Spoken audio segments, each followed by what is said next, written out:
राजू भैया पलंगिया का रोज हिलाता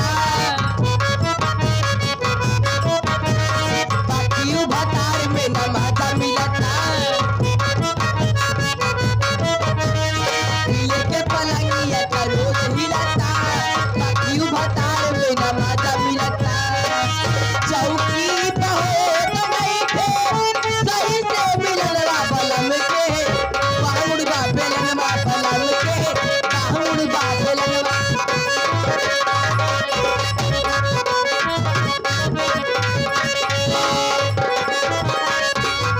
लेके पलंगिया का रोज हिलाता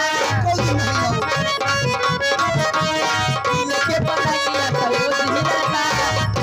भतार में न माता मिलता बेइज्जती मार कर दिया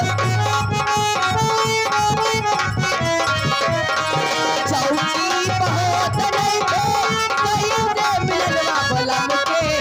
बाहुड़ बा बेलन बा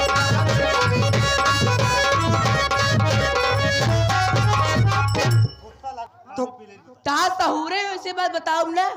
जब मनाई दिन भर मेहनत मजदूरी के आई तो मेहरारू जाती है घरे में बैठी है आई है बस बना के उनका खवा के अपना खाए सो अच्छा। एका कहो जानी पाओ दिन भर का करी थी क्या करता? हाँ? तो का बेला नहीं जरूरत पड़ जाती और का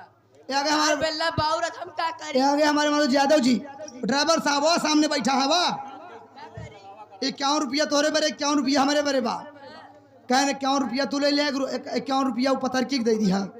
जो चिल्ला दिया है चिल्लाते ही। हाँ कहने हमका गाना किया आइरउआ सुनाई दिया अच्छा हाँ आइरउआ बाद में सुना पहले हमार पंचायत कही दिया तो जात जाया कौन पंचायत बाबू साहब आप सुन ले पहले हमार पंचायत हो चाहिए